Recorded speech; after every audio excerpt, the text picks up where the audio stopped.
They got one convention.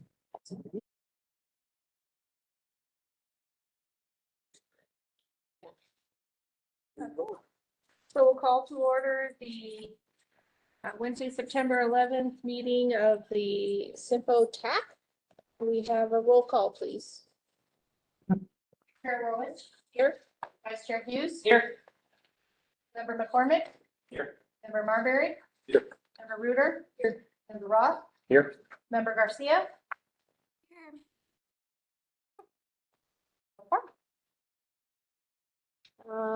Item 2, Title 6 policy. CYMPO complies with Title VI of the Civil Rights Act of 1964 and related non-discrimination statutes and regulations in all programs and activities. Members of the public may review the CYMPO Title VI plan and submit a self-identification survey by accessing the CYMPO website. Item 3 is call to the public. Do we have any call to the public today? I don't have any cards. No? Then we'll move on. Item 4, consideration and possible action to approve the June 12th, 2024 regular meeting minutes of the Technical Advisory Committee. Make a motion to approve minutes. Second. Motion and second. All those in favor? Aye. Item 5, Arizona Smart Fund update. Dinka. Hi, everybody. I'm just finishing off one last slide. Do you have something you could take care of and then come back to me in a minute? I absolutely can. Thank We'll you. move on. We'll move on to, do we have Kevin yet? We do not. Vinny, would you like to do an update? I could. Hey, Ken, are you on the line? We do have a call-in number. Could the call-in number identify themselves for us? Can't speak. Oh, they can't speak. Do we think that's Kevin, maybe? Possible. What's the number? Can we unmute them or move them to a? Move them over. All right, well, we'll see if Kevin joins us. Thank you, Chairman. So I just wanted to give a brief update under the RTAC item. So the Rural Transportation Summit is a little over a month away, October 16th through the 18th at the Prescott Resort. I think most all of you are registered, which is good news. So last I checked, we had 320 registrants. We're still on target to have about 400 attendees. When I looked at the roster, I do appreciate our local registration, participation, not only by our CYMPO executive board, but this TAC and other elected officials. So again, a reminder, this is an opportunity to really set a transportation agenda for the state of Arizona. This is the 25th year. Just a really quick 1-minute history. 25 years ago, Greater Arizona gathered in Casa Grande and really saw the writing on the wall that the population of Arizona would always reside in the greater Maricopa and some of the Tucson area. And it was rural Arizona 25 years ago that said, you know, we need to come together as frequently as we can, if not once a year, have a conference where we stand united for the needs of transportation.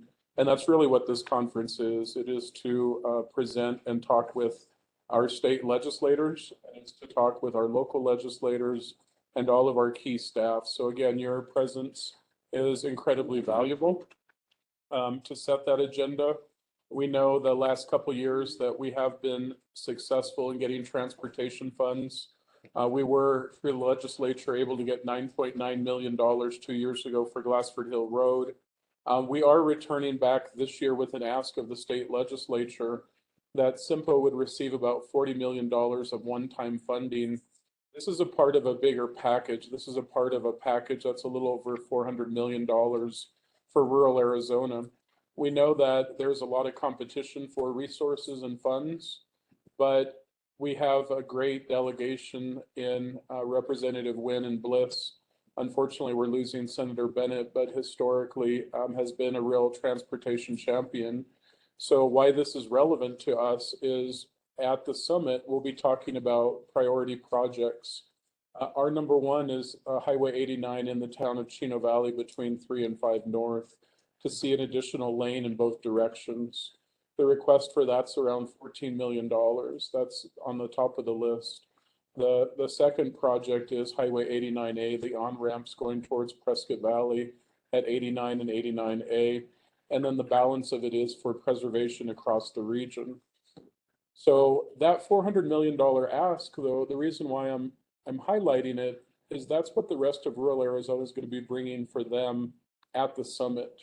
We're going to be highlighting these type of projects across rural Arizona that other areas like Havasu, Casa Grande, Flagstaff, Sierra Vista, and keep going down the list. They've got together through their TAC committee, through their executive board, and they've highlighted projects.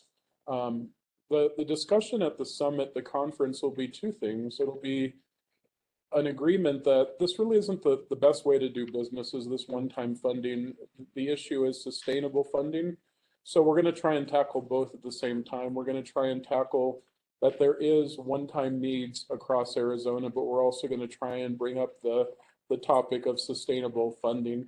So I'm happy to announce, if you saw the email, that the governor will be opening up the 25th summit. That's I'm appreciative she accepted our invitation. I'm appreciative that ADOT is our title sponsor. We will have federal highways, federal transit there. So it's going to be a great conference. Want to thank everybody for your support, participation, and I think I'll stop there if there's any questions or comments of the TAC and the committee. Questions?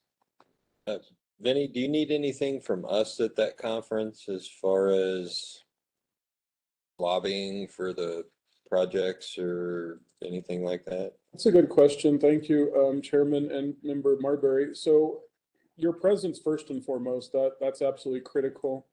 We are working on setting up tables, so we are going to highlight these projects. Staff is working on those. If we need anything, we'll let you know. The quick answer right now, Frank, is we're good as it is. We just finished the 3 one-page infographics on these projects. It'll be part of a bigger book. We're going to have a table to highlight these projects. Obviously, anything that Chino and the rest of your areas can do to talk with Representatives Wynn and Bliss will be very valuable, to remind them of what we're trying to do and your support for those projects. So right now we're okay, Frank, but if there's anything, I'll give you a heads up. Of course, through our executive board members. So Yes. Anything else? Okay. Not seeing anything else. It looks like we might be ready for item 5. We are. We absolutely just finished off our last slide. Thank you for your forbearance there. Hi, everyone. I'm Lisa Danka. I manage the AZ Smart program. I also developed the 5-year program for ADOT. I'm going to share with you some information on the new program today. And at 5 o'clock today, public comment ends on the draft RFGA, request for grant applications and agreement. And so since we're so close to the deadline, I will ask if there are any comments, perhaps they could be shared with me in our conversation today or by email later today. Let me tell you a little bit about the changes that happened in the legislature this year. First of all, we widened the program. Currently, it's restricted to cities, towns, and applicants, counties as applicants. I apologize. We opened that up to any entity that is now eligible for a federal discretionary grant.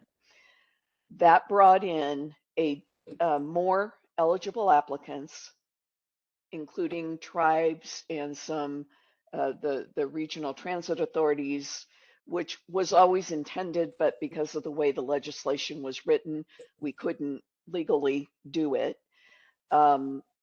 But in terms of the number of grants that we have typically worked with, it's been this 31 from FHWA.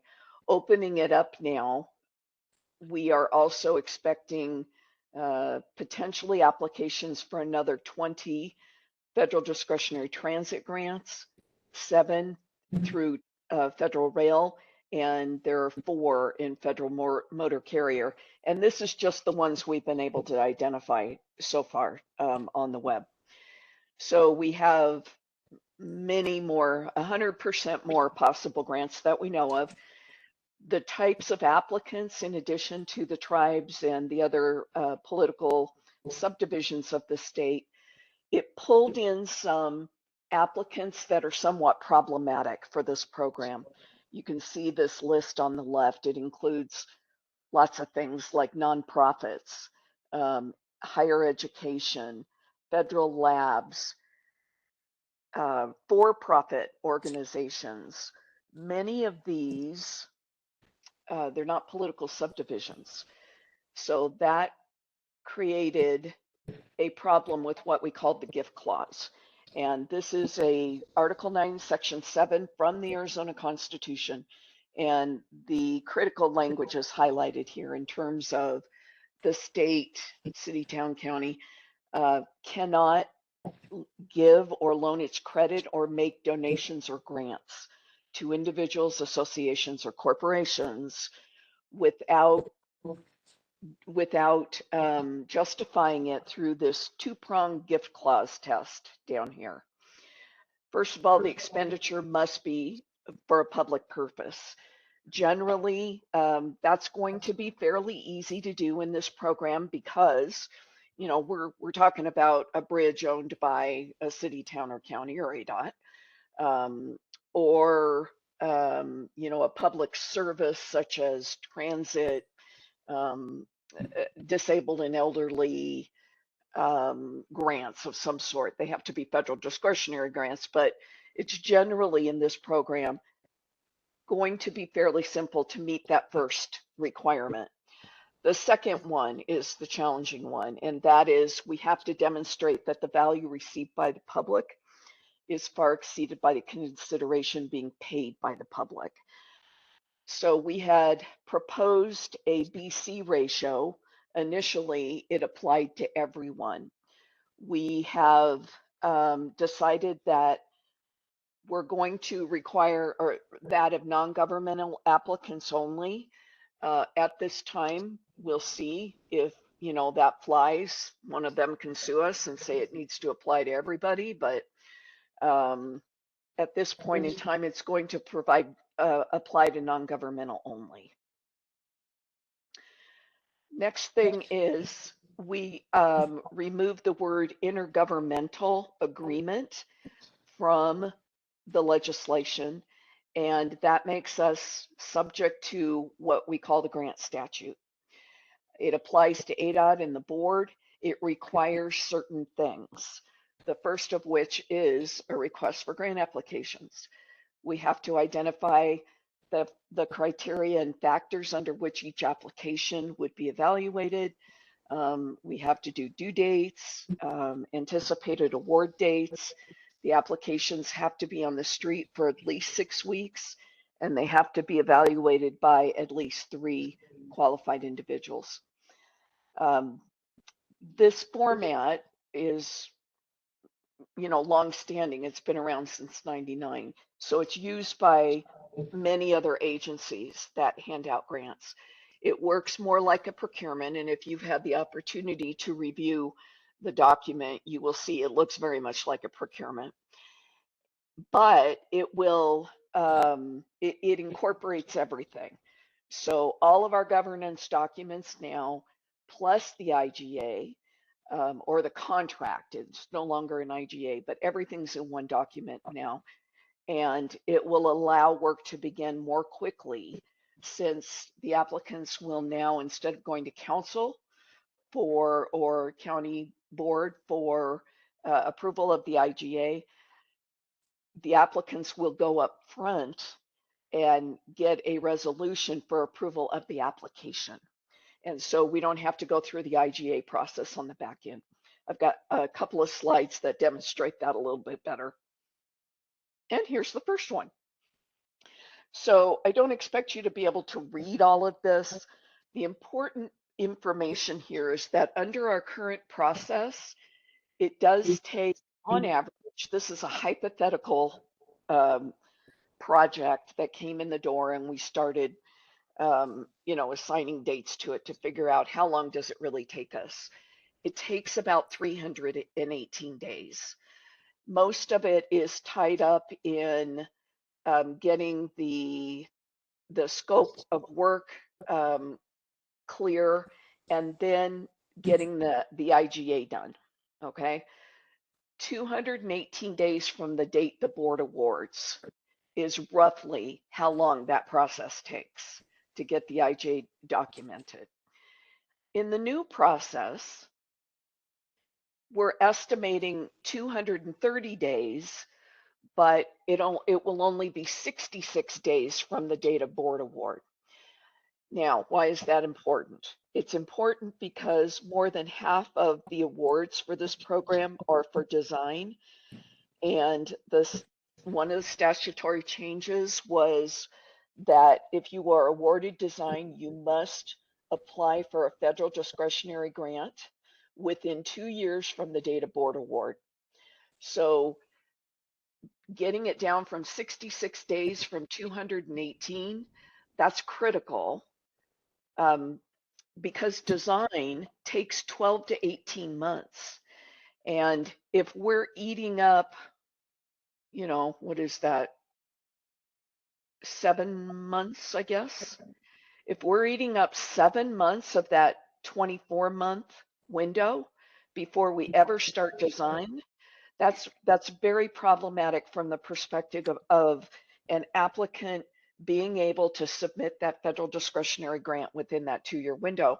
And unfortunately, if they don't do it, they've got to repay any design funds that were expended either by them or on ADOT's behalf, or by ADOT on their behalf. Okay. This particular slide contrasts the two Gantt charts I showed you. And essentially the process is very much the same. The yellow highlighted information in here, these are the new steps that are required in the process. First of all, that evaluation team, we're going to have to convene once the applications come in the door so that we can take a look at, how many are rail, how many are transit, how many are road or bridge, and figure out what directions they go from there. We are also, we have to add in the step where they're scored by the evaluators. So those are the two new steps. And the application period, it's at least 6 weeks, but the applicant is very much in control of the process now, because you guys can identify what grant you want to go after and determine when you want to go to council versus when the applications are due. So you're kind of driving the process on the front end as opposed to the way it exists right now. Then on the left side, those gray highlighted ones, those are the steps that they're still happening, but they're being replaced. And primarily the IGA work, it is all happening now on the front end before application occurs. So we're kind of flipping the process on its head to make sure that those applications can be submitted according to what's required under the statute. So a comparison of the governance documents and what we have now versus what we are proposing. First of all, we have program guidelines. We will still have program guidelines. They are worked into the RFGA in sections 1 through 4. The application instructions, we currently have those. We'll have them in the new process. They are in section 10 of the RFGAA. The application, we have that now. We'll have it again in section 18. The IGA is being replaced by the RFGAA. It includes all the terms and conditions related to the awards. We will still have the ARS 28339, which is the SMART law. That's incorporated into the new process as well. The FAQs, everything that we have heard to date has been either incorporated into the program guidelines or is clarified in the agreement in sections 5 through 7. Now we have 3 new documents in here. The first one is FHWA project naming guidance. It's just a 1-pager and it's a resource. Number 2 is the grant statute 412701 at SEC, which we are now subject to, and then also that constitutional gift clause issue. So the current set of documents is 63 pages. We're going to 67 with the new process. So it's the only in the inclusion of these new documents. The other thing that we are going to work into the process is we are proposing doing a courtesy technical review. And we are finding that like the local competitive programs of HSIP and TA off System Bridge, the projects are almost universally being underestimated for AZ Smart. Remember that these expenditures for AZ Smart for match and design, they must meet federal standards. And if you're not estimating them based on taking into consideration all the federal contract requirements, the amount you're asking for is not high enough. And we're trying to avoid the situation where you ask us for a certain amount, it's not enough, and we've got to come back to you. It hits your budget, and it slows down the process. Again, we got that 2-year clock ticking. So the courtesy technical review would be a high-level review of scope, schedule, and budget. And we'll come back to you with questions and comments and observations about, you know, we're seeing higher costs for asphalt, I guess. I'm picking something off the top of my head here. You may want to look at our E2C2 database, which has actual bid unit prices for ADOT federal aid projects. And we're making sure that you guys know where that is so you can go look at it. But we will allow you the opportunity after this technical review to update your applications so that you have something that's fairly realistic from a federal perspective, and you can increase the amount that you're asking for. One important consideration, I developed this in conjunction with FHWA. We got the 2-year clock, right? So we're seeing 12 to 18 months of it eaten up here in design. A federal NOFO, generally on the street for 4 to 6 weeks. It takes them generally 3 to 6 months to award a federal discretionary grant.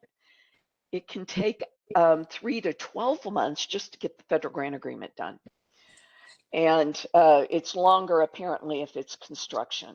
That takes the full 12 months. This is something you want to consider when you're developing your year of expenditure amounts, particularly knowing that if you're going in for construction, which most of them are, because they're coming into AZ Smart for design, you want to make sure that your year of expenditure is, depending on your project, is an appropriate time frame. That increases your costs, obviously, which means you may want to ask for more when you do your federal grant agreement or federal grant application. The proposed RFGA includes priority criteria. You may recall in an earlier slide for the grant statute, I identified that it requires priority criteria and identification of how they're going to be scored. We started out with 9 or 10. We are down to 6.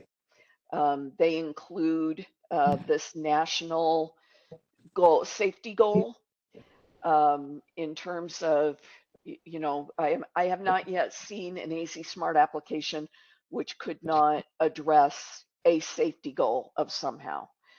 The second one is population.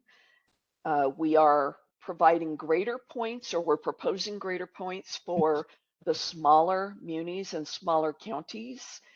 And that is purely to offset the preference points the board has in statute for the amount of funding that an applicant has, is their own skin in the game. And we don't want to disenfranchise the smaller entities. And the only way we could come up with that would level that playing field is to do a population metric. Third thing is evidence of local support, which, is pretty much makes sense. Higher points if it's in a TIP or CIP, general plan of some sort. If all you're submitting is the resolution, the required governing board resolution, that's probably a fairly good indication that it has not been publicly vetted yet. So that's going to receive lower points, obviously. Next 3 that are proposed. First is evidence that you've estimated cost to operate and maintain. This is a very simple question. I don't think we need to overthink it. But obviously we are intending to build something here at some point. And so we just want to see that, folks have thought about it. Here is what the population item is meant to offset. So these 2 next preferences, the board looks at them now. They are both in the AZ Smart legislation, and the partnering one, number 6, is also in the grant statute. So, if you got more skin in the game, you're going to get higher points. If somebody else has skin in the game, you'll get extra points for that as well. Now, these are listed in the order of importance.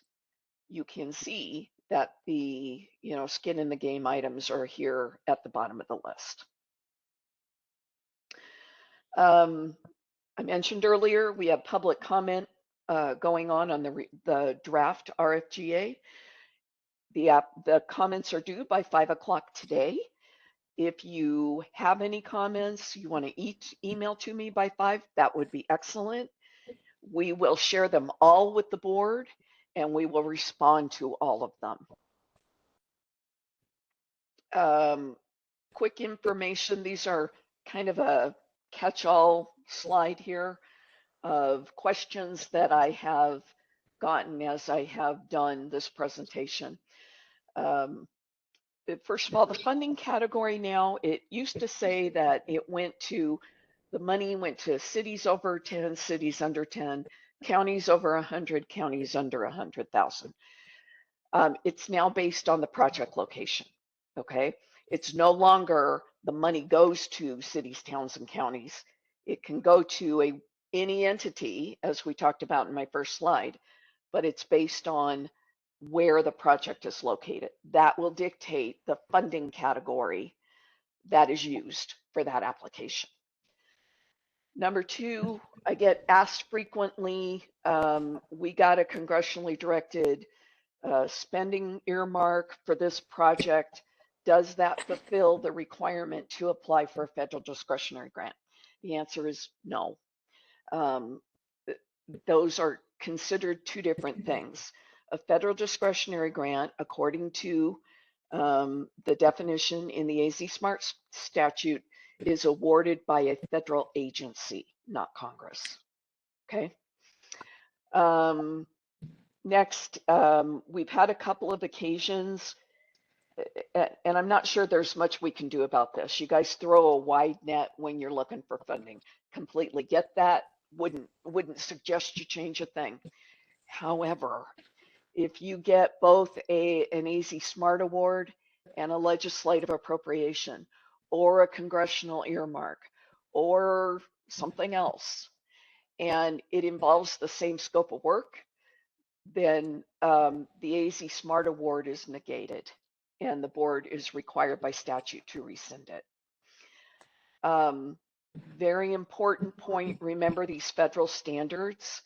We're starting to see folks submit invoices for design awards and their procurement for under which they secured those services is not to federal standards. And this is it's a legal provision. So we're not able to reimburse those if they don't meet federal standards. In the new application process, we will require the use of the ADOT cost estimate template so that, because we are now comparing applications against each other, where in the past we didn't really have to do that. So we got to make sure that, it's apples to apples. The new tools to help you develop realistic scope, schedule, and budget. I mentioned the E2C2 database previously. There's a link to it in the RFGA. We're providing our scoping template, and then we're also doing this courtesy technical review to help you get closer to what a federal request might look like. So this was our original plan, I should say. First of all, the legislation is effective on September 14th. However, until the board approves the program and the RFGA, we won't be taking applications under the new program. That approval has to come first. We have gone to the board a few times. I presented to multiple groups at this point. We had hoped to be able to go back to the board with a request for approval of the RFGAA, but based on the public comments, I don't think that's going to be possible. We do need to review all the public comments with the board, which we plan to do at their meeting on the 20th. But I think the soonest we might be able to expect board approval at this point is probably at their October meeting. That means we'd begin accepting applications theoretically beginning in November. And it'll probably be, application period would probably close, I don't know, December 31st, although we do have a bunch of holidays during that period of time. And the board, the final point here is this first funding redistribution. The board was also given the authority to rebalance, to redistribute the monies across all 5 categories. They can do it twice a year. They can do it in January and in July if they choose to. So that is, in addition to some of the other things that we're doing, I think there'll be some additional requests of the legislature for funding into the AZ Smart Fund. We are also, we're investing it to make make interest earnings can help perpetuate the program. This is a third tool that we'll be using to, balance the money across all the pots so we can at least begin to take applications in munis over 10, for example. That is the most heavily used category. My anticipation is it will be drawn down to 0 at the September meeting. But in January, we might be able to put some money back in it with the redistribution. Couple other important points. Just want to make everybody aware that until we get additional funding in this program, there is a strong possibility that the board will not be able to award everyone what they've asked for, which they have been able to do in the past. And that's because of more applicants, more federal grant opportunities. So there is a question in the application. It has been added in that asks if you're willing to take less. So anyway, there you go. Happy to answer any questions. Would love to hear any comments. Thank you, Lisa. Do we have any questions from the board? Can we get a copy of those? Of the slides? Yes, please. Oh, you bet. You bet. Thank you very much for the presentation. You're very welcome. Kevin is on one. Okay. All right, I see that Kevin Adams logged in, so why don't we go back to item number 6? Rural Transportation Advocacy Council. Oh, good afternoon, Kevin. Thanks, and I apologize for all that technical difficulty, but yeah, hopefully you can hear me and see me. Yes, we can see you and hear you. Terrific. And so I think there are two big areas that we are looking at as far as preparation for the next legislative session. And the first obviously involves the election and the outcomes of it. I think that's clearly going to determine what the challenges and the opportunities are for next year as it relates to transportation. We know that there are going to be some significant changes. It's just a matter of to what extent.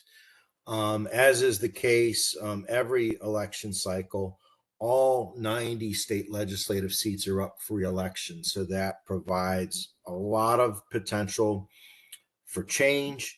Of course, over the last couple of cycles, the partisan split between Republicans and Democrats in both the House and the Senate couldn't be more narrow.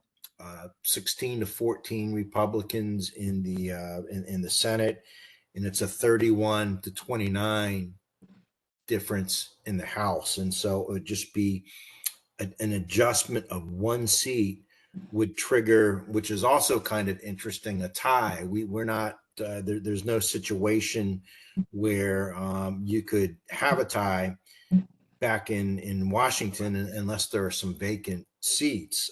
But it's very possible for both chambers to be split evenly, 15-15 and 30-30. And so there is the strong possibility for that. And we have encountered that before about 24 years ago, where the Senate was split 50-50.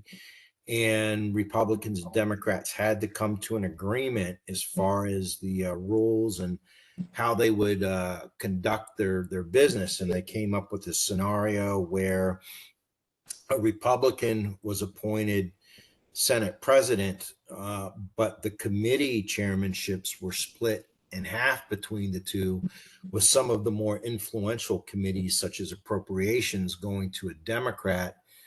And then they also split some of the traditional leadership responsibilities, where one party controlled which committees the bills were assigned to, and the other party determined or had control over when bills were scheduled for votes on the floor. And so it's very possible that we could have a scenario like that. And as you could imagine, it's going to be extremely difficult to move anything through the process if it is split like that. But all of those Republican, or I should say partisan concerns, I think kind of put to the side, even if we kind of retain the same thing with Republican control of both chambers. We do know for a fact that we're going to have a new House Speaker, and we're going to have a new chairman of the House Transportation Committee. Both of those individuals were termed out and ran for other offices. So again, remains to be seen what the challenges and opportunities are based on who's elected and who's placed in which leadership positions.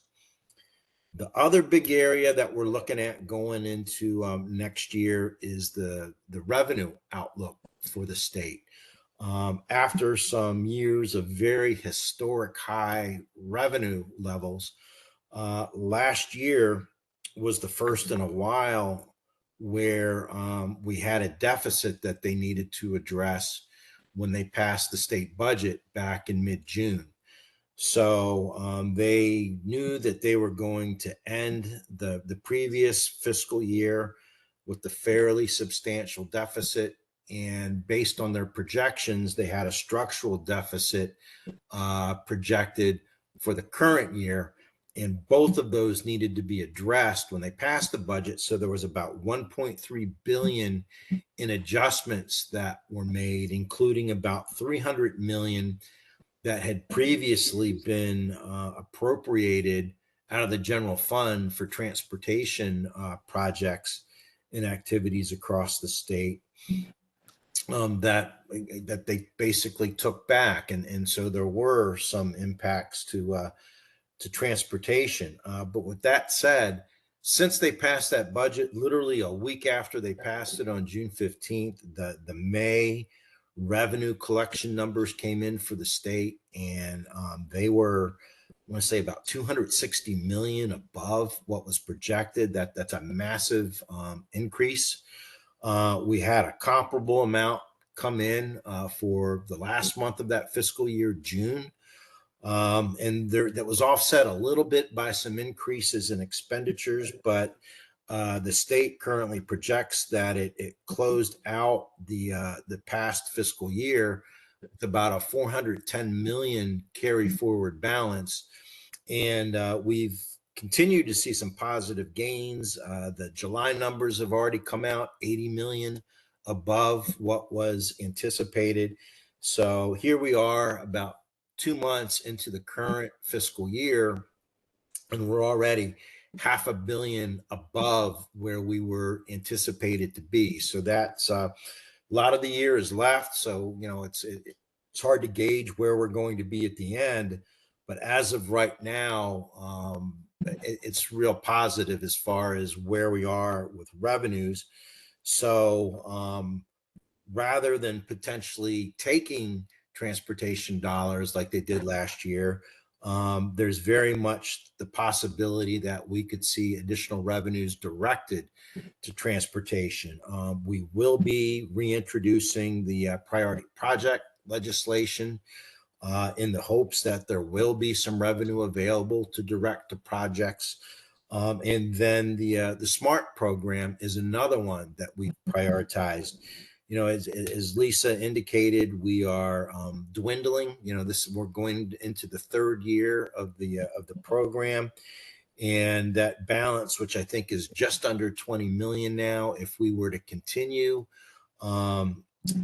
awards at the current rates, by this time next year, we're looking at it being zeroed out. We think it's an extremely popular and important program. I think it does a lot, not just to benefit rural communities, but it helps the state from the perspective of it really maximizes our ability to bring as many federal dollars back to Arizona as possible. So if there is funding available next year, we'll be pursuing additional revenue for the SMART Fund. So I think that's probably the big priorities and where things stand right now, if anybody has any questions. Of course, I have one. Kevin, just one question on the funds coming back. I know you said there's a potential for transportation, but would some of those other funds, such as WIFA or something where they saw some sweeps this year, would they be vying for those same revenues? Or I'm sure it's like competitive. Yeah. Absolutely. You know, as is always the case, if there's available revenues, there's going to be a competition for it. I think we set up ourselves pretty well, and I think that priority project legislation helped in that manner, because it really put out some examples and helped them sort of visualize the impacts of underinvestment And so that's partly why we're going to continue to do that, because I think it makes transportation that much more competitive in that process. But I also think it would not surprise me that for many of the programs that were cut and had funding taken for them, it would not surprise me if many of them, if there was a push to restore some of that funding. But yeah, there as is always the case, there's going to be competition for those dollars.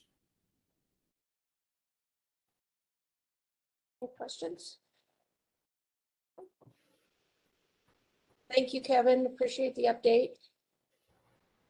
You bet. And if you have time, just to follow up on Lisa's presentation on where we're going with the reforms, I appreciate that she's reached out. She's making this presentation to a lot of stakeholders across the state. And we've had the opportunity to talk extensively. And, there's a balance that needs to be reached here where ADOT needs to be responsible stewards of the program, yet we also want to make sure that to the extent that we can, that any reforms take into consideration the end user and to make sure that it continues to be an attractive and positive program for the potential applicants. And so we are our TAC, we plan on submitting some comments that we hope sort of capture some of those improvements that we would like to see. But some of the things that we're looking at are basically, there's essentially the two types of projects that I think that have been the most popular have been the funding for design and engineering and funding for local match. And they seem to have different time concerns. If you're going for design and engineering, you're just in the sort of preliminary stages of project development, and you're going to be a little bit nervous about meeting that 2-year window to submit for the federal application. But what we have seen is for most of the folks who are going after local match revenue, for the most part, their project is already developed and they're looking for a really quick turnaround on their SMART applications. So we're exploring the possibility of maybe we could have two different processes based on whether you're going for a local match or if you're going for design engineering. But I appreciate what ADOT is proposing on the design and engineering front, that we want people to be able to make that 2-year window. And what has been proposed sort of front ends a lot of what goes into the application. So at the time of hopefully at the time that you're submitting your SMART application, you're also probably really close to being able to enter a project agreement with ADOT. And so if all of that work has been front loaded, it should hopefully make it a lot easier to submit your federal application within 2 years. And so there's a lot going on. I think with that scoring criteria, we're looking to see some improvements there. I think that it's what ADOT is attempting to do is comply with the state's grant statutes, which require scoring criteria. But I think one of the problems with applying that to the SMART fund is that you've got over 100 federal programs where you could be pursuing the federal grant. They all have their own individual purposes and priorities. And so, the projects that we're talking about potentially going after SMART fund, they really need to be more tailored and geared towards the successful federal grant applications. And so having sort of standard uniform priorities for SMART fund might not necessarily be the best course when you've got such a wide variety of federal programs that you're trying to, develop your application for. So we're hoping that we can maybe refine that to where we can better capture those different priorities for the different programs. But I think this is something that we'll be continuing to work on. Again, our TAC will have its comments in by the end of the period. But Lisa, I appreciate all the outreach that you're currently doing. Yeah, thank you very much, Kevin. And I forgot to add, for the benefit of the group, that the first round that I mentioned would, hopefully open on November 1st. It's going to be a pilot. We have no idea what types of activity we might see from transit and rail. And, we feel like we want to do just one round and then kind of reconvene as an industry, I guess, and, talk about, okay, how do we deal with this going forward, knowing, we've got these two sets of statutory requirements and the lessons learned from the first round. But it does go into effect in 3 days. So we wanted to, try to get something out there as soon as possible so people can apply. But I thank you for your attention and for your kind words, Kevin. Thanks. All right, thank you very much. We'll move on to item number 7. Review, discussion, and possible action to recommend approval of the professional services agreement with Sparklight Media for CYMPO Public Outreach Campaign. Leslie Contreras. Thank you, Chair. Hi, TAC members. Really quick. So for the last 7 years, we've had a contract with Sparklight to do our public safe driving campaigns. We've allocated $50,000 to for that. This plan now, moving forward, we would like to reallocate those funds for a more focused purpose to push out to the public exactly what CYMPO is and what we're working on, to be able to get more public engagement and more feedback for surveys and other things that we're doing. So we're trying to reallocate those $50,000 to a new updated plan with Sparklight. In your packet, you'll see exactly the campaign summary and how it's broken down. This is a proposal from October 2024 to December 2024. It's an $8,000 investment monthly.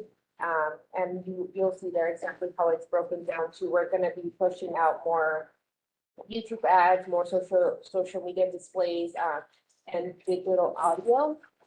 Again, it's an approach for us to utilize our funds in a more focused way, where we will be able to gather data and see if this effort will actually work moving forward. So think of it as a trial run for future marketing campaigns that CYMPO will eventually do.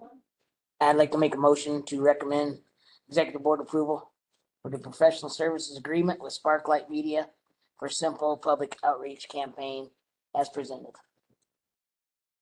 Second. Is there any discussion? I have a couple questions. Yes. So the marketing, it includes development of commercials. What else does it include?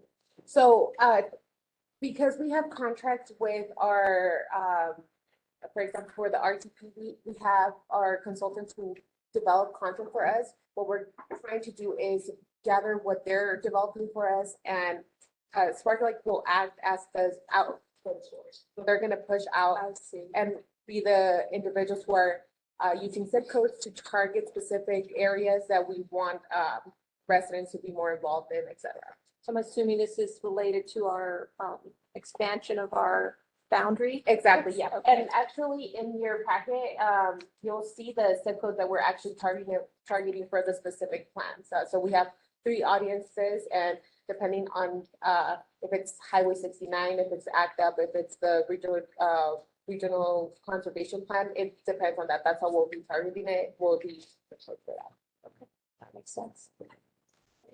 Okay. I know you mentioned you had 50,000 that you were paying them, and this is well over 80,000 a year. So you guys, or are you just shortening the time to keep it within that 50? Exactly. Oh, okay. And this is more targeted, it's a more targeted approach, and we think we'll get more, for. So people that have Sparklight are the only ones that see this.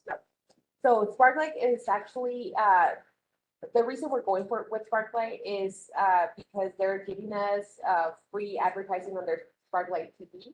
But they have a different service to push out our campaigns through social media and through digital and audio. So like, Spotify, Apple Radio, etc. Interesting. Okay. Thank you. No more outreach for, Any other questions? Okay, so we have a motion and a second on the floor. All those in favor? aye. Aye. All right, item 8. Review, discussion, and possible action to recommend approval of the modification of the environmental needs assessment and carbon reduction strategy scope of work. Brent Stotler. Thank you, Madam Chair, members of the TAC. Brent Stotler, planner of the CYMPO. You'll recall that approximately a year ago, a year in August, we kicked off an environmental needs assessment with Burgess and Michael and their partners at Aztec Engineering. The primary goals of that environmental assessment were to, number one, assess the EMAC, or Environmental Committee, and its form and function, determine needs for the newly apportioned carbon reduction funding, which you'll also recall the initial apportionment of that. We partnered with Yavapai County and the city of Prescott for the Pioneer Parkway Trailhead. But the purpose of the assessment was to further look at how we might apply that funding in future years. Also, we wanted to look at future funding opportunities and recommendations to enhance environmental processes and planning. I think what we all learned through the Sundog planning process and now the 69 corridor master plan is that the public sentiment has really elevated around conservation priorities.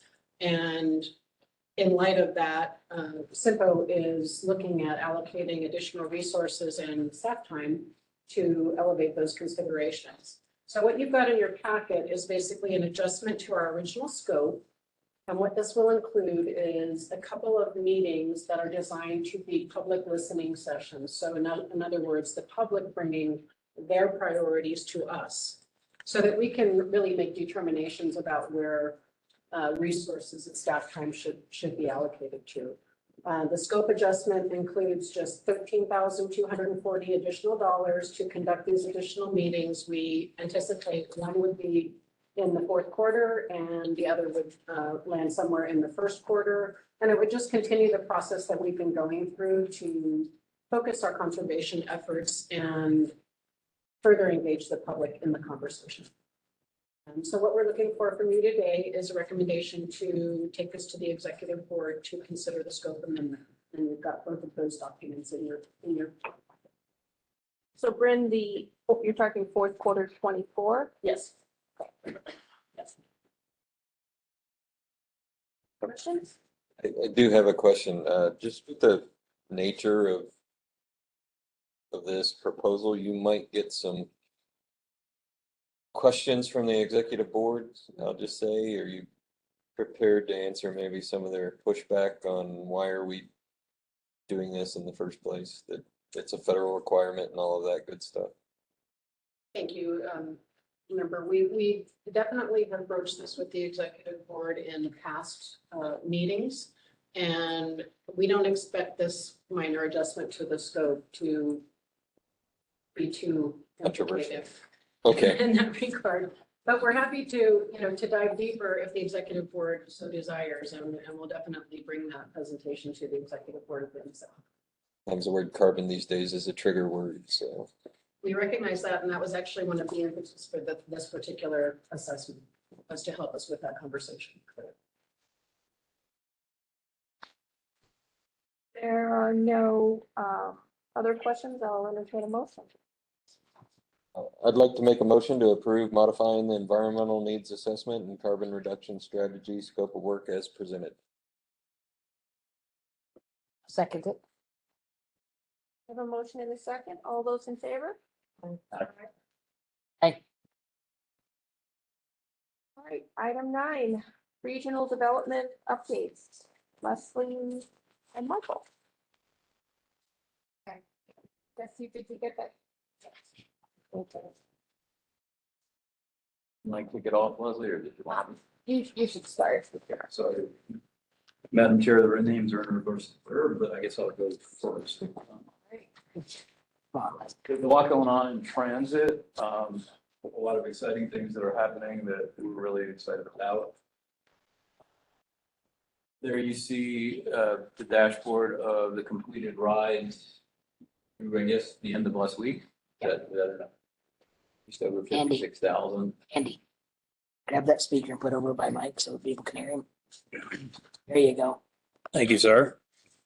You can see the average ride rating, which is, I think is really a testament to the staff at New Horizons is doing the work, is 4.9. ETA, which I think is pretty good, is 21 minutes. On-time performance over 87%. Holistically, there's a lot of good stuff going on with Yavaline. We have had a little bit of a bump in the road this week. There's been some staffing turnover at New Horizons, which is the contract provider. And hopefully, knock on, this is for Micah, whatever this is, that we're going to be fully staffed and ready to hit the ground running again Monday. So that's exciting. Flip the slide. And again, this is just a breakdown of trip purpose and the economic impact of the service, in my opinion, is dramatic when you take into account getting people to work, getting people to the doctor, getting people shopping. The lion's share of this, both in Prescott and Prescott Valley, is having people that have transportation limitations have access to be productive members of society. And that's something that we're going to stress over and over again, because I think it's important for a region like this to understand the impact these folks are having on our economy by actually getting the work and spending money. What else would I like to share? Some exciting developments in terms of collaboration and cooperation. We have a lease signed for a hub location at 202 North Cortez. It will be a place where Yavapai Regional Transit, Yavapai Apache Transit, and Yavaline can all meet, and people can have connectivity and switch from one ride to another. Another point with YRT and CYMPO have signed a letter of intent to work together to create a outside view that it's one link system that has multiple sets of decision makers, but under that, the user is going to be treated with the experience of having a single system for the region. I think Vinny and I feel very strongly, and I know that Leslie does too, that the success of this system is only possible if it's a regional system. What else did I have to talk about? I think at this point, I'd just like to turn it over to Leslie, and she can tell you one of the catalysts or things we're driving to do is have private and not-for-profit sector partners, so that the ask is for minimized for any of the local governments. And we have had a real interest from multiple sectors, and I'll let Leslie talk about that a little bit. Thank you, Michael. Yeah, over the last couple of months, we've met with key stakeholders, and they're really excited about this. Specifically, we just met with Ponderosa Hotel Management, and the discussion was great. That industry and their employees are the type of individuals that need a system like this. So we're excited to continue the conversations with that. We're in the next couple of months, we'll be scheduling a bigger meeting with all of the hotel or the hotel management for Prescott specifically. Again, with Prescott restaurant, the Prescott restaurant industry is also very interested in meeting with us, discussing their needs and how we can collaborate and continue to make sure that we are listening to the actual people who are using the service. Again, NOCO, we just signed the lease with them. They gave us a sweetheart deal for rent because they're also very excited about having transit in the area. And we are continuing our conversation with Prescott Downtown Partnership to develop those key relationships. One of the things that we're really focused on is we're having these meetings with these individuals to start the conversation, but our key focus is to ensure that when it comes time for the local match of the 5307, we're able to go to them and say, write us a check, right? Key individuals like Dignity Health, from the conversations we've had, they're most likely going to write us a check if we continue with the type of marketing we're doing, the outreach we're doing, and the benefit that we're bringing into the community. So in the next couple of months, Michael and I will be working hard to continue meeting with these key stakeholders and continuing to develop the relationships to be able to make the ask when it's time.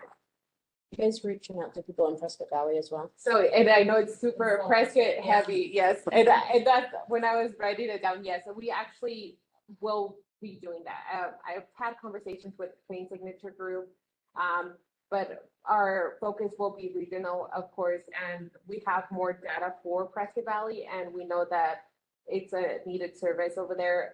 Just alone, in the last couple of days that the service has been down, like we receive calls, right? There's people that are dependent on this, and definitely we'll be reaching out to key stakeholders in Prescott Valley as well. Leslie, did you want to jump ahead a little bit and talk about what you're doing with Dignity and the Common Spirit grant? I would, Michael. It sort of goes along with it. Go with the agenda. I can. Okay. Well, I'll jump around on your behalf. Along these same lines, one of the things that we found out, and I think we've shared this with you, is that on an everyday basis, on average, there's 2 people that are released from YRMC facilities in the region that are medically cleared to go home and don't have a way home. So if you think about that from a YRMC service delivery perspective, it's obvious that those people need to get home. If you look at it from a YRMC financial perspective, it's obvious those people need to get home, because obviously you're keeping somebody in a hospital bed that doesn't need the hospital bed, where you could have somebody that needed the hospital bed get in the hospital bed. So long story short, we've applied for $100,000 with Community Spirit. We stumbled upon this, Brennan and the team stumbled upon this on the 11th hour, and we backed into a grant application. Basically, the idea is to ask Community Spirit, aka Dignity Health, to give us a grant to get these people home. And why do I highlight that? That's the kind of partnerships we're trying to create before we hit anybody else up for money. Because we feel like if the hospitals and the restaurants and the hotels, and we've had conversations with the downtown bar owners, buy off on this concept of getting their employees and their patrons in and out, the ask for other entities is going to be minimized. For that grant specifically, we'll hear back by the end of the year if we receive it. But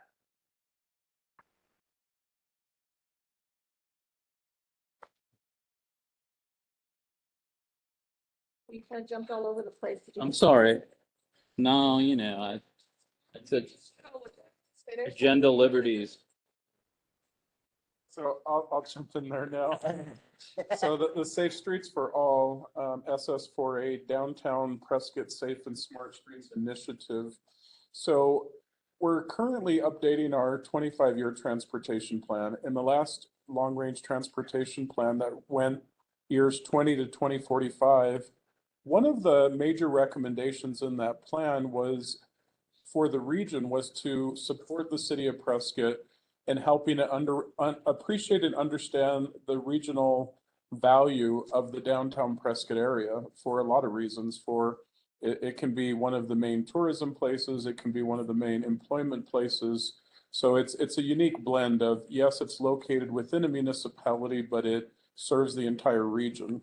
So that was a recommendation of the last long range plan. So given that, CYMPO staff has begun talking with the city of Prescott staff, from the town manager, Dallin, including Gwen, and the rest of staff, to start to outline what it might look like, what a scope outline might look like for a downtown City of Prescott Transportation Study. In order to prepare for that, we did go ahead and take advantage of a grant opportunity that was made available through the Safe Streets for All program. This was a program that the Prescott Valley was successful a year ago in obtaining funding for the study that they're currently doing for additional transportation. So we did, staff did work on submitting a $500,000 request. I will say this, not to jinx us and knock on for Micah, as Michael said, that historically this particular grant has been incredibly generous. And surprisingly, there has been more money than applications. And this is a United States opportunity, by the way, so it's very unusual. So I'm incredibly hopeful, inspired that we will get it. Separate from your packet, you did receive a map handout that shows an outline of the map area. That's not written in stone, but it gives you an idea. And this is to, again, working very closely with the City of Prescott. They also received an additional grant that they're moving forward with that is going to abut this. So if you can see in that northwest corner where you see the hospital and Whipple Street, right now the City of Prescott has an adjoining grant that they're calling the Dexter Neighborhood Grant, but it goes really, as you look at Greater Miller Valley, the hospital, the fairgrounds, it's going to cover that area. So our intent is good planning on both Prescott and CYMPO is to have an overlapping area to study. And what's going to hopefully come out of it is, as we look at traffic safety, bike, ped, and additional things as it relates to parking and other issues that are of great importance to the flow of people. So we're happy to announce that's been submitted. We should hear within the next month or two. I expect good news, and I do want to appreciate Gwen and Ian for their continued partnership and the City of Prescott. So stay tuned on that, and happy to take questions or comments on any of those things we covered, Madam Chairman. Any questions?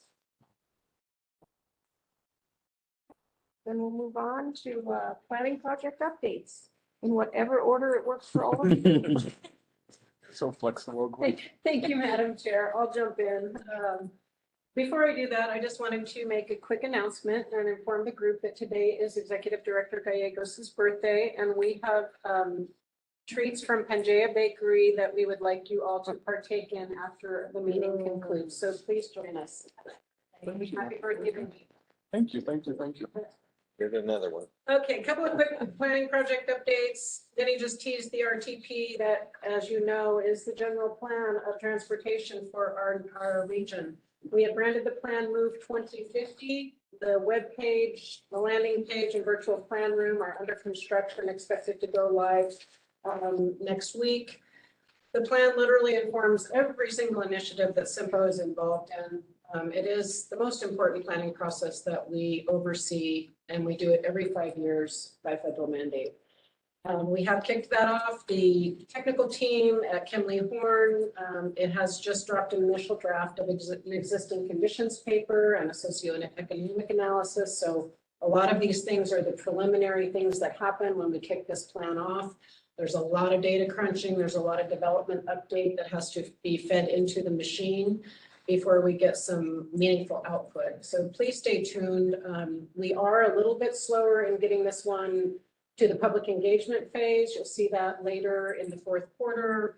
We needed to get through our regional transportation summit, and just things happening in a time makes a little more sense. So you'll see that initial public engagement, public event, information on that as we head into November. SR 69 corridor master plan. This one is in full swing. The technical team, as you guys well know, has been conducting small group meetings with our member agency public works teams to discuss some proposed innovative improvements that haven't really ever been seen here before.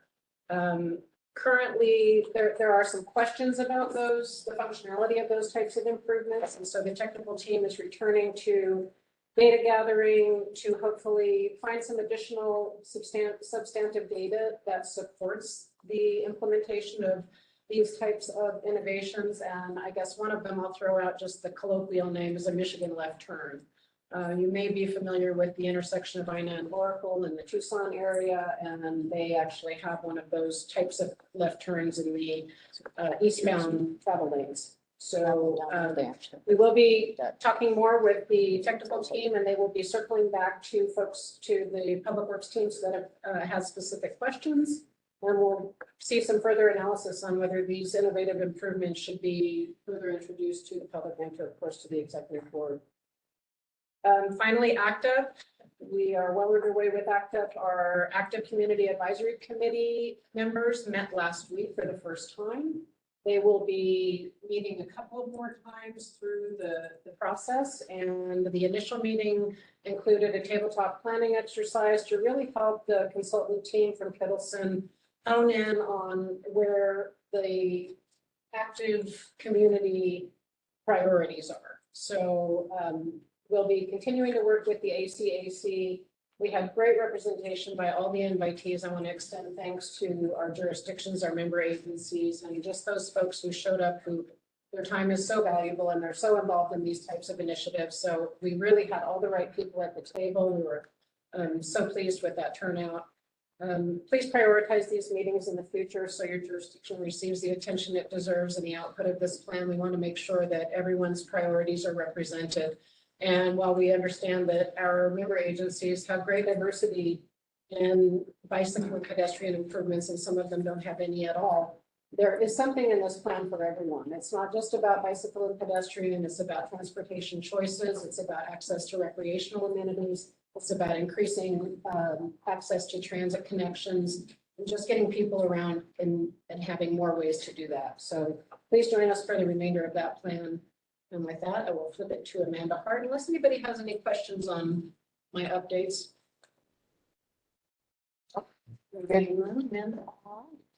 CYMPO staff has been working with our member agencies on to determine what a regional trails plan would look like.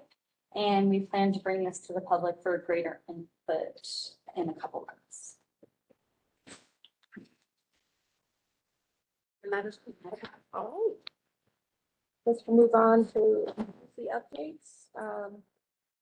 The only thing I have for Prescott is SR 89 is on track. We're gonna go to council in mid-November. Award a contract, a design contract to develop 3 different design concept reports for the project. It'll be quite extensive. It'll have virtual representations. It'll have geotech and as well as utility and other reports. It'll be a lot more than what we would typically see at this phase, but council's going to have to decide what they want to do before we go to full design. So we're going to make a pretty big lift here in the next year or so. So if what you can all do to help us is if people ask you about it, they go to our SR89improvements.com virtual meeting room and they register. Every time we put new information out, they'll get an email that there's something new to see in the virtual meeting room. But they have to register on the virtual meeting room to get that notification. So that's how you can help us get the word out about that project, especially as we go through the design phase and, you know, the decision about which design concept we're going to move forward with. Ian, did you have anything else? I think that's really the big thing for us. Heather, how about you?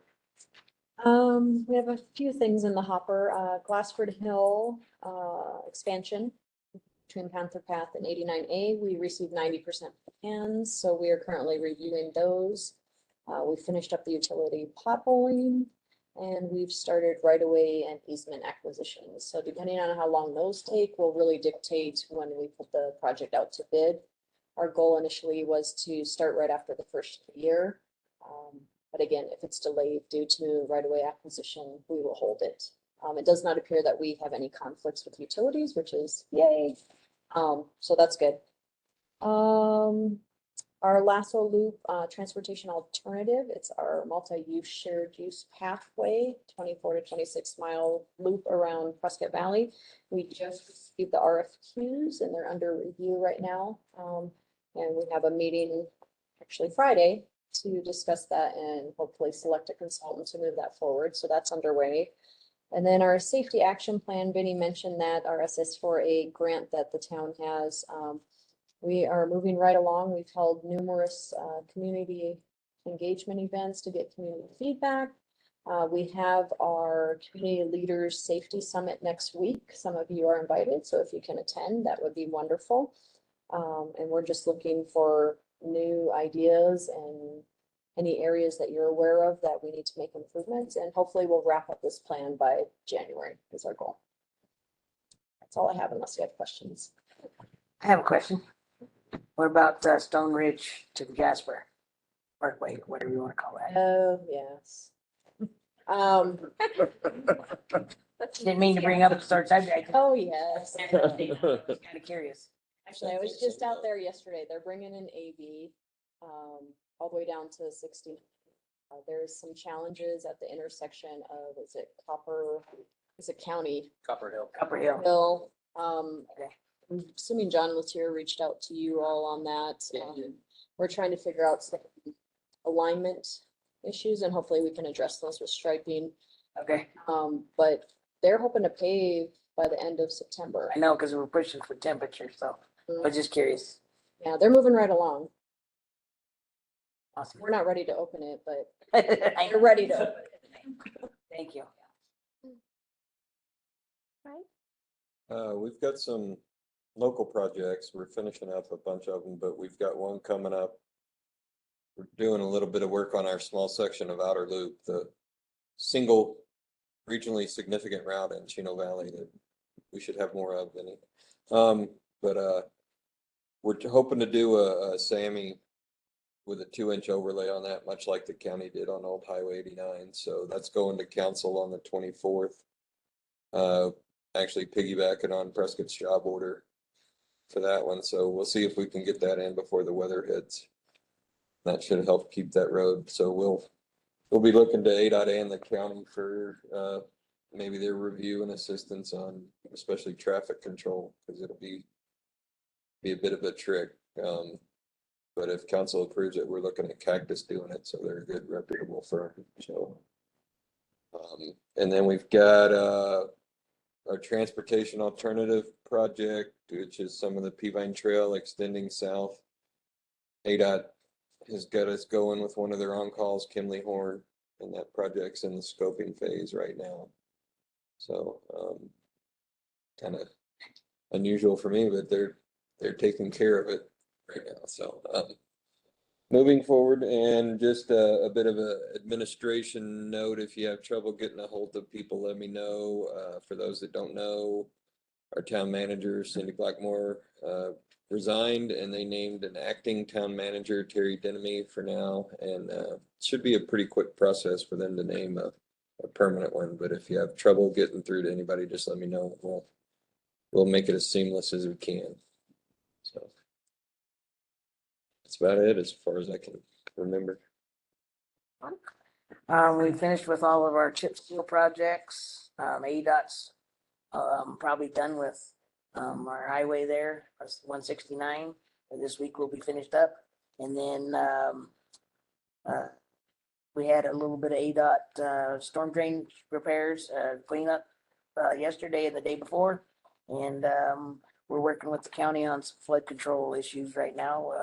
Other than that, it's a part of a grant for the study. And other than that, that's about all I have to say for do.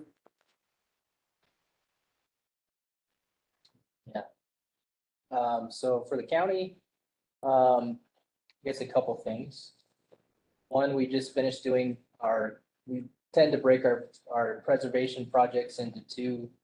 One in the kind of late summer, early fall timeframe before temperatures hit, and then we do one in the springtime, issue one out that time. So we just finished doing the fall time preservation, late summer, fall time preservation project with chip seal. And then we're also, this year, we issued a pretty substantial size chip seal project, I'd say, for the county. It was a 34-mile stretch of Old Route 66 up by Ash Fork, extending all the way to Peach Springs, which is beyond Seligman. You guys are familiar with that area. So we did 34 miles of rubberized chip seal. As of this morning, they were almost complete with that 34 miles. They actually did it really quickly. I'd say it took them about 3 weeks to get it done, so which was pretty awesome. They just have to do kind of final striping and buttoned up.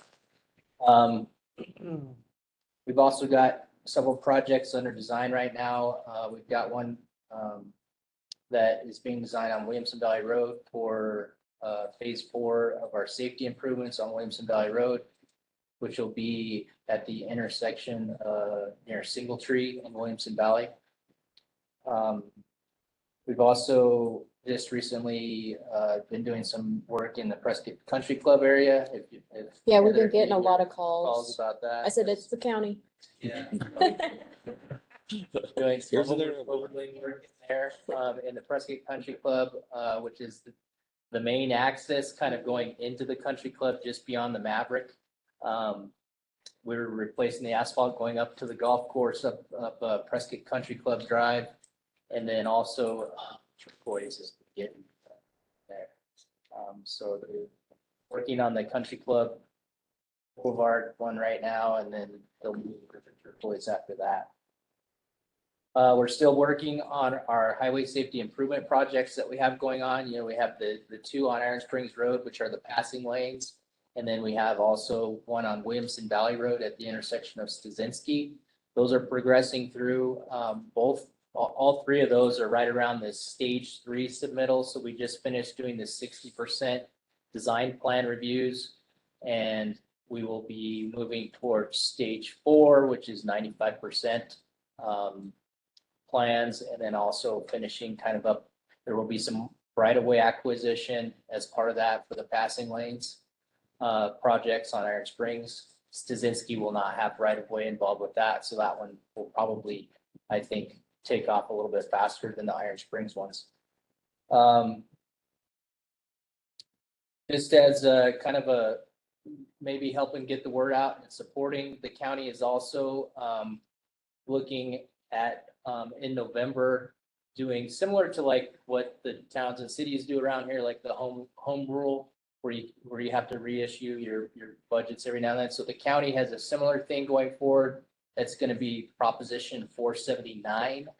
That proposition is going to adjust the base value of the county's expenditure limit to be able to, it gets adjusted each year by the CPI, and right as of right now, we're hitting a ceiling with the county budget where we need to adjust that base value to give us a little more room up at the top end. And so just this last year, Public Works was asked to cut quite a few projects out of our budget because of that expenditure limit. And so this is something that is needed. And so your support and encouragement as you can to let people know about it would be appreciated. Because that hadn't changed in a long time. Yeah. Just a quick note on that, if anyone from the county wants to come to council and do a presentation on it, Okay. I'm sure they would welcome it. Awesome. I'll let Finance folks do. Yeah. Last thing, not really related to CYMPO area here, but it is, kind of an adjoining COG, NACOG, we work with them as well. We're just as of September 6th, we issued an RFP to do a Verde Valley Master Transportation Plan update, similar to the regional transportation plan that's going on over here with CYMPO. So that's going to be done in conjunction with this Safe Streets for All. Money was also received over there in that area to do a safety update. So there's going to be at the same time, a safety plan that's being updated, and then also the regional transportation plan, Verde Valley Master Transportation Plan, will be done for the Verde Valley area. So for those that are interested in transportation over in that area, that's going to be ongoing consultant selection over the next couple months. Probably be an 18-month study for that area. That's it. Thank you. So moving on to federal and state updates. State Northwest District, Andy. Thank you. And let's see, I-17 at 169 TI deck replacement project. Final striping has been completed on that project, and we're looking forward to completing that and wrapping that out of here. I-40 at Ashford Creek Bridges, project's complete. 169, the centerline rumble strip from Grant Woods Parkway to I-17, that project is complete. Prescott Lakes Parkway to Heather Heights on 69. Right now, they're working on storm drain, box culvert, and the retaining wall. Up in Seligman area, Old Highway 66 at Fort Rock Road, eastbound and westbound turn lanes over there. Final striping scheduled for next week, actually, for that job, and then we'll complete that out, and that kind of coordinates kind of with your chip seal project, Roger. Yeah, that actually worked out, timing on that worked out really well with Yes. asphalt paving and supply finishing that, and then our contractor came through, so we were able to get a chip seal over that brand new Over the, yep. stuff there, and so we coordinated on getting the striping done. Timing couldn't have worked out better on it. So. One thing that actually did work Yeah. out well, where we actually did coordinate well, so. We'll get used to it. I-17, the Flex Lane project, of course, always go to the website for any updates on that project. For things in design, the 89 at Little Ranch Road, left turn lane project, bids opened on 8/23.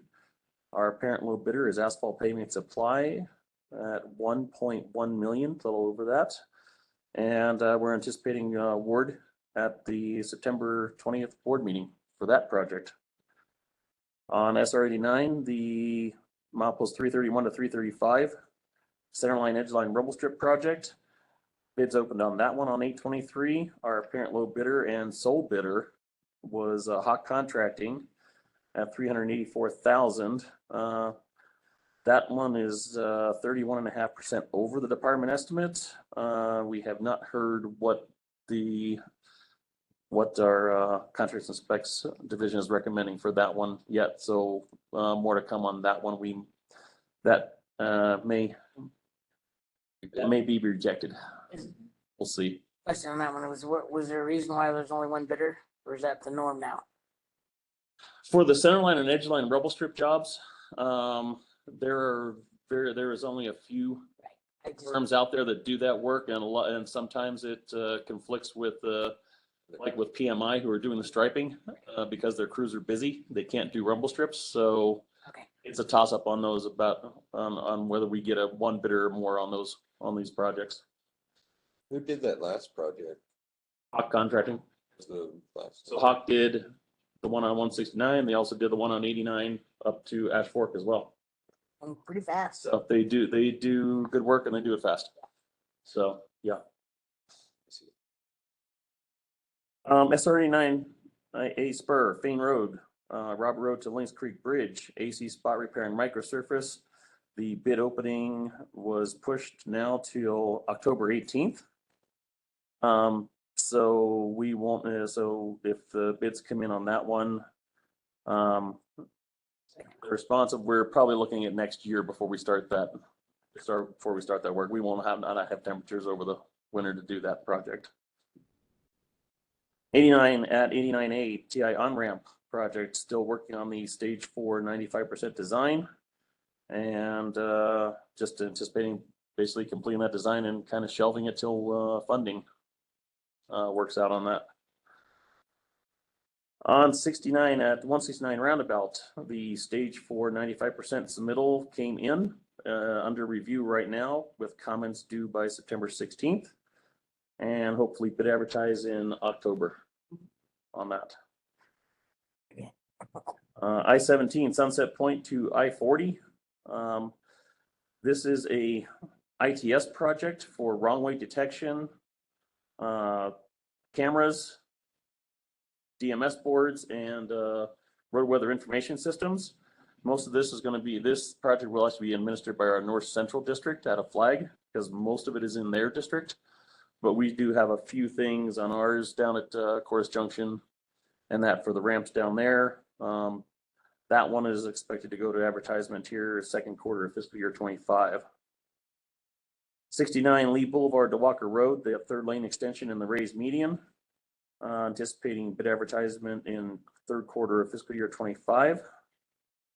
State Route 89 from approximately Big Chino Road up to Bramble Drive. A two-way center left turn lane project. Design just started on that one, but anticipate bid advertisement in late third or early fourth quarter of fiscal year 25 on that project. And then finally, our I-70 and I-40 truck parking progressive design build.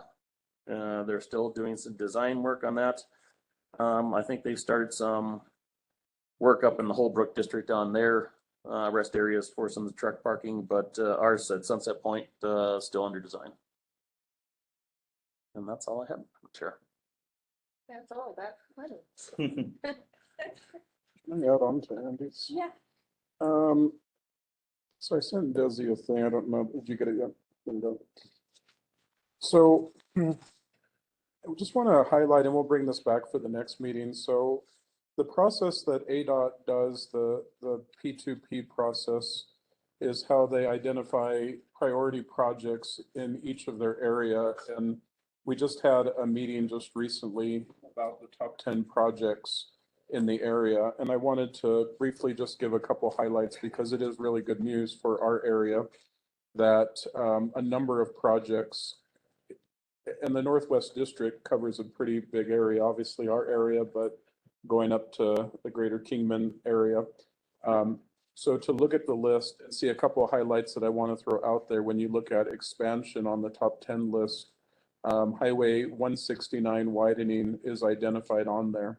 And they've actually have it broken up into segments. So there's 3 of the 10 top projects are on Highway 69 to add additional lane capacity for 9 miles of that, which we all know is a really much needed area for improvement. In Chino Valley, the road 3, Highway 89, road 3 to 5 north is also identified on there. So I know we've been hitting the legislator hard, but ADOT's very aware of that and has put that on their top 10 list. So that's great news. And then also when you look at the modernization category for the town of Prescott Valley on Highway 89A, we did that roadway safety assessment earlier in the year. And that's the number 3 project of modernization is shoulder improvements on 89A between the intersection with Fane and Robert Road going to the base of Mingus Mountain. So there's shoulder improvements there. Couple other highlights that came to mind were Bryn and I attended this webinar and the bridge, the top 10 bridge. Bryn, I don't know if we ever tracked, but it seemed like most of the bridge improvements were in this more immediate area. So, that was great news. So we'll share the PowerPoint with you. Just know that there's 10 projects under pavement, bridge, modernization, and expansion. And best I could tell, we really got a lion's share in most of those categories. And I don't know, Andy, if you want to correct anything I said or offer anything. Just an offer on this one is that these were our Northwest District priorities, not the statewide priorities. So these priorities will now go into the statewide pool, and then they'll get ranked with all the rest of the 13 other counties. So we got to take this big step, though. If we can make the top 10 list in the district, we're hopefully batting pretty good when we get to the state. So thank you. Stay tuned for that. And fingers crossed that we'll return with good news. Thank you. Moving on to ADOT's Multimodal Planning Division, Ruth Garcia. Hi everyone, thank you and good afternoon. First, I'd be remiss if I did not wish Vinny a happy birthday. Happy birthday, Vinny. But of course. We can go ahead and get started. This is a great segue just regarding our FY 25-29 5-year construction program. I'm sure as you all are aware, it was approved by the State Transportation Board on June 21st and available on our website. Now, as part of that, already kind of discussed, we have started our FY 26 through 30 P2P cycle. All of our district rankings have been completed for our district workshops, which have started this week and will continue throughout the month. We do have 4 districts remaining, and a big thank you to those who were able to be in attendance earlier this week for a few of our workshops. However, moving forward, we will have our South Central on the 12th, so tomorrow, our North Central on the 16th, our Southeast District on the 17th, and our Central District on the 17th as well. Let's see, moving forward for our TA program, it is still being worked on internally and coming out later this year. The next round of applications has not been determined, but I do recommend beginning to think about your TA needs in preparation for this next round. And should you have any other questions, please continue to visit our program website for more information. I know Heather already kind of touched on this, but the TA project for Prescott Valley Shared Use Path is underway. We will be meeting this Friday for RFQ and selecting our consultant. For our statewide passing and climbing lane study, ADOT is in the process of updating this. The consultant has identified preliminary candidate CL and PL locations. And the methodology and prioritization method for establishing this is being developed with a draft list to be recommended for candidate locations ready for review later this month. And they are planning to conduct field visits for the top 8 locations sometime this fall. Now for federal discretionary grants, please continue to visit the USDOT's website or ADOT's grant coordination page for the NOFOs and deadlines. For our off-system bridge program, the next round of applications should be out either later this year or early 2025. And should you have any questions or concerns, please contact our LPA group or Mark Hennigy. And then let's see, for our ADOT studies, the electric vehicle infrastructure plan is being developed. The update will expand the state's EV charging network to 9 new alternative fuel corridors on the state highway. The draft plan is currently under internal review and is expected to be released sometime this month, but more information is available on our website. And then finally, for our SR 69 ITS improvements, this is for Truewood Drive to Sundog Ranch Road. The scope of work is in progress. They're working on updating the draft with the comments received and are anticipating to advertise this at the end of September. Should you have any questions regarding this project, please contact Heidi Jakob, also within MPD. But that is all I have for ADOT MPD updates. If there are any questions. And if not, I'll also be giving FHWA updates on behalf of Mr. Dan Gabriel, if I can do that as well. Perfect. Awesome. Okay, let's see. So planning updates for September. The USDOT has proposed accessibility standards for transit stops in the public right-of-way. FHWA has announced that there is a $521 million in awards for charging and fueling infrastructure. They also announced $26.5 million in planning grants for bridge investment programs. The USDOT has announced $2.4 million in awards for Complete Streets Artificial Intelligence Initiative. And FHWA has announced $800 million in available funding for low carbon transportation materials. There are also quite a few application deadlines approaching for other USDOT discretionary grant opportunities. And there are also lots of new resources and publications from the USDOT. There's also been some new research from the National Cooperative Highway Research Program and a wide array of upcoming webinars and workshops. And I believe Desi has all of the information for all of those meetings. I'm sure she can provide. If not, I can also send that over as well. But aside from that, those are all my updates. And should you have any questions regarding FHWA updates, please reach out to Mr. Dan Gabriel. Thank you. Thank you, Ruth. Are there any questions for Ruth? No. Seeing any? Anything else for me? All right. Thank you. Meeting's adjourned. Thank you guys for all being here. Appreciate everyone. Happy birthday. Thank you, John. Thank you so much, everyone. Have a good one. Bye, Ruth. Thanks.